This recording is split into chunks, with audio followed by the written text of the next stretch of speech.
Hope you're okay. In today's video, I'll show you how to connect a wireless keyboard and a wireless mouse to your OnePlus Nord CE6. Now, obviously, you cannot connect them directly because this phone has a Type-C port. Now, to connect them, you'll need an OTG adapter like this one, because normally you're going to have a receiver like this one that is going to allow you to connect either your wireless keyboard or your wireless mouse. So you need to connect them to this OTG adapter, which is Type-C on one end and traditional USB-A on the other end.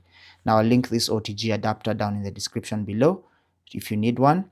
But all you need to do is to connect the receiver to this OTG adapter, and luckily for me as well, this keyboard and mouse come as a package deal and they use the same receiver. So once I connect this, both my keyboard and my mouse are going to start working.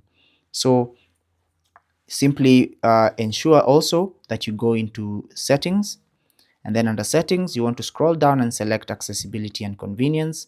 Scroll down all the way down and toggle on OTG connection so that your phone can start recognizing OTG devices. So once that is done, simply plug this in, and I'll also link this wireless keyboard and mouse combo down in the description below so you can get one for yourself.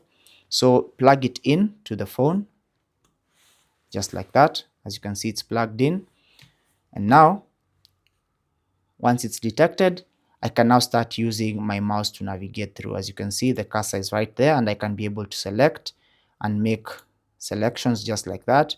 And I can even use my keyboard to delete things and to type things into the keyboard just like that. But that's basically how to connect a wireless keyboard and a wireless mouse to your OnePlus Nord CE6 or CE6 5G. If this was useful, leave a like and subscribe to the channel. Leave your questions and comments down below and we'll get back to you. Check out the devices I'll link below if you're in need of them. Until the next video, take care and God bless.